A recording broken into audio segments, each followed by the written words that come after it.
L'information nous a été confirmée. La Cour pénale internationale fermera son bureau en Côte d'Ivoire cette année. Alors, l'enquête actuelle peut suivre. Il enquête actuellement sur le camp de l'actuel président Alassane Ouattara lors des événements de la crise post-électorale de 2010-2011. Si le bureau promet des résultats pour cette enquête en 2025, cette échéance fait douter au sein même de la CPI. En effet, l'élection présidentielle ivoirienne doit se tenir en octobre 2025 et conclure une enquête aussi sensible sur le plan politique paraît ainsi hautement improbable.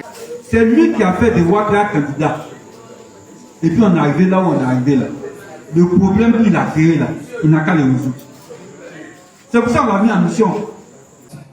Nous appelons encore une fois le gouvernement à engager courageusement un vrai dialogue.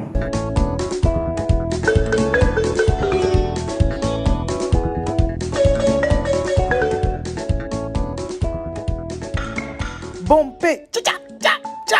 Et où les vis-à-vis? Mon cher, la mamaille. Bonsoir les amis. Bonjour, bon après-midi, dépendamment de votre position, les amis. Venons s'affairer un peu. En tout cas, venons s'affairer. Venez, on va s'affairer. Et oui, les amis, nous allons commencer par cette histoire de CPI. CPI avait son bureau en Côte d'Ivoire et ils disent qu'ils vont fermer les portes. Mais on se demande, mais pourquoi? Quand il n'y a pas l'argent. Il n'y a pas l'argent, donc eux, ils préfèrent fermer leurs portes, tout. Mais tout compte fait, ils vont continuer à enquêter sur l'affaire crise post-électorale 2010-2011. Eux, ils vont continuer. Mais c'est dans ça, eux, ils vont continuer à enquêter pendant qu'en 2025, il y a élection en Côte d'Ivoire. Vous comprenez? Parce qu'en ce moment-là, ils disent qu'eux, ils sont en train d'enquêter le camp de Dao. En tant que Dao aussi, il est fort probable qu'il soit candidat en 2025. Bon, vous êtes en train d'enquêter son camp là. Comment? 2025 est déjà arrivé. Depuis là, vous faites enquête, ça finit pas.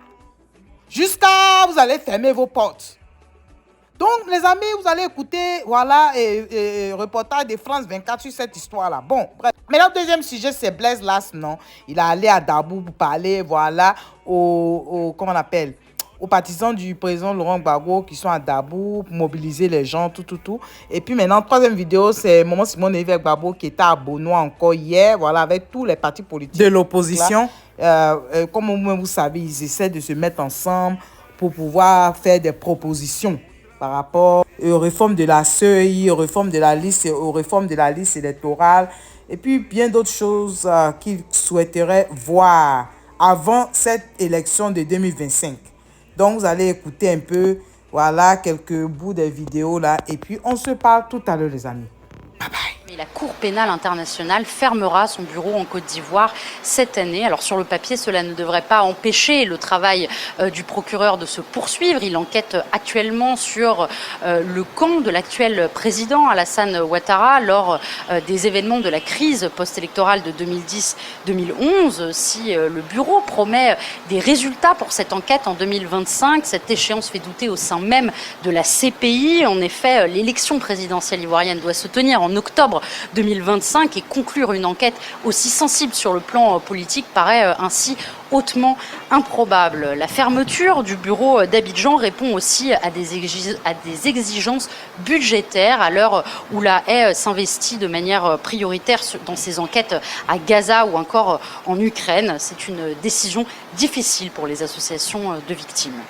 La présence donc de la CPI en Côte d'Ivoire à travers son bureau était pour nous un élément qui démontrait justement le sérieux et le suivi de cette procédure-là. Deuxièmement, avec la matérialité de la CPI en Côte d'Ivoire donnait pour nous beaucoup d'espoir quant à son effet dissuasif sur d'éventuelles violences pré- ou post-électorales.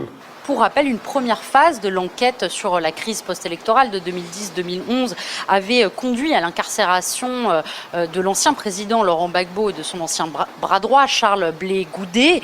Tous deux avaient finalement été acquittés en 2019 de crimes contre l'humanité. Ce retrait de la CPI signe aussi la fin du programme d'assistance aux victimes. La Cour souligne néanmoins que ce programme aura permis de réparer le préjudice pour au moins 8000 d'entre elles. Augmenté, tout a augmenté. Donc quand il vient, il est bon qu'il se mette en mission pour qu'il nous sorte de là. C'est lui qui a fait de Ouattara candidat. Et puis on est arrivé là où on est arrivé là. Le problème qu'il a créé là, il n'a qu'à le résoudre. C'est pour ça qu'on l'a mis en mission. Celui à qui tu as permis d'être candidat, alors qu'il ne pouvait pas être candidat, il faut t'arranger pour l'enlever devant nous. Et il nous a dit, je suis prêt. Mais est-ce que moi je peux compter sur vous? On lui a dit, oui, nous sommes prêts. Il dit, est-ce que les adultes sont prêts? On dit, oui, les adultes sont prêts. Est-ce que nous est prêt? On dit, oui, nous sommes prêts.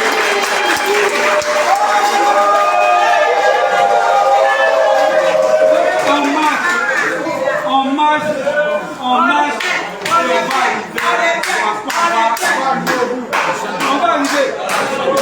C'est pour ça, il ne faut pas que les gens se laissent. Là où on va, là, on a un seul candidat.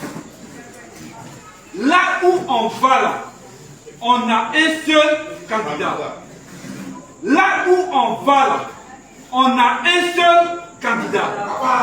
Il s'appelle surtout Laurent.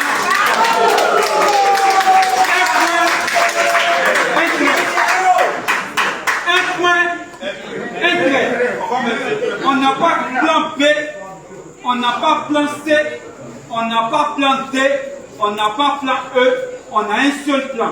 Et ce plan-là doit vaincre. Et ce plan-là s'appelle Babo Laurent. N'écoutez pas les journalistes qui disent ce qu'ils veulent. Moi, je pense que ce journal-là me répond Don Melo. Parce que le journal écrit que Don Melo, c'est Nadi qui l'a obligé à soutenir Gbagbo. Ça veut dire qu'il ne soutenait pas Gbagbo. C'est ce que ça veut dire, non? Mais quand tu entends ça, ou tu dis ça, tu dois savoir que c'est faux. Parce que Don Melo lui-même, il soutient Laurent Gbagbo. Il faut que ce soit clair. Après ça, j'ai vu aussi que les gens ont peur d'un discours de rupture du camarade vice-président. Ça aussi c'est faux. Parce que nous tous là, nous avons des discours de rupture. Et le plus grand à faire des discours de rupture, c'est bien Laurent Gbagbo. On est allé à la fête de la Renaissance à Gobi. Il a fait un discours sur le CFA, qui est un discours historique de rupture, où il a dit que le CFA, on va finir par en sortir. Est-ce que vous n'avez pas vu ça? Ne vous laissez donc pas distraire. Tout le parti est focalisé sur l'élection 2025. Tout le parti, il faut bien l'écouter camarades, c'est tout le parti qui est focalisé. Et ce qui nous importe en ce moment, c'est comment on fait pour gagner. Comme on n'a pas d'âme, comme on n'est pas en mesure de faire une rébellion, parce que ça ne nous intéresse pas, ce n'est pas nos méthodes, on mobilise les électeurs. On regarde donc ceux qui sont en âge de voter. On dit préparez-vous parce qu'on s'apprête à le combat. Mais ceux qui sont en âge de voter et qui n'ont jamais pu voter parce qu'ils n'ont pas de papier, le PPRC est en train de faire des tournées, les assemblées générales, pour les appeler à s'inscrire, pour qu'ils aient au moins des essais et naissance. Et après l'essai et naissance, on va chercher à les mettre sur la liste électorale parce que c'est seulement comme ça qu'on va gagner. Il n'y a pas un autre moyen. Si tu veux que les choses changent, regarde dans ta maison. Regarde bien dans ta maison. Appelle tous ceux qui sont à ta maison. Et il faut faire l'inventaire de ceux qui sont à ta maison. Qui a papier, qui n'a pas papier. C'est comme ça que ça commence. Chacun dans sa maison. Ne cherchez pas loin. Regardez dans vos maisons. Et celui qui n'a pas papier, on vous a indiqué la voie à suivre. S'il n'a jamais été déclaré du tout, il n'a jamais eu d'acte de naissance, on a parlé avec les autorités. Et on a des possibilités qui vont nous permettre de vous faire avoir les papiers. Saisissez-les maintenant. Parce qu'au-delà des élections, tu es un être humain qui n'a pas papier. Tu es un être humain et tu n'as pas papier. Maison à papier. Voiture à papier. Plantation à papier. Et toi qui es l'homme là, tu n'as pas papier.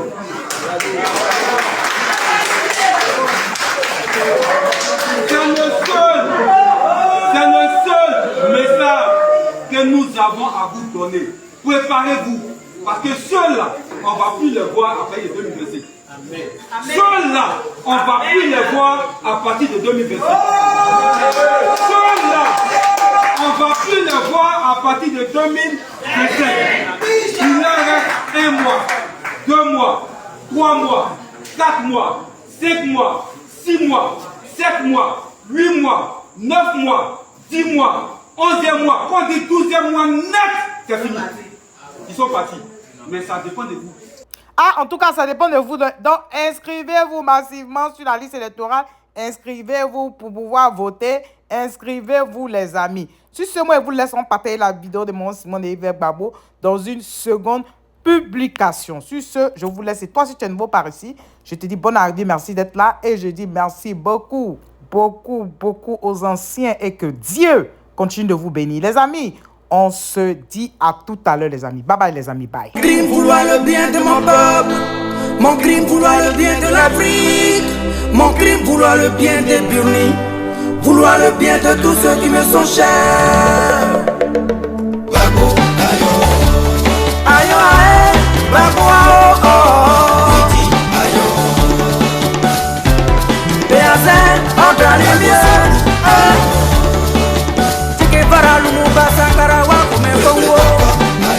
Le combat continue.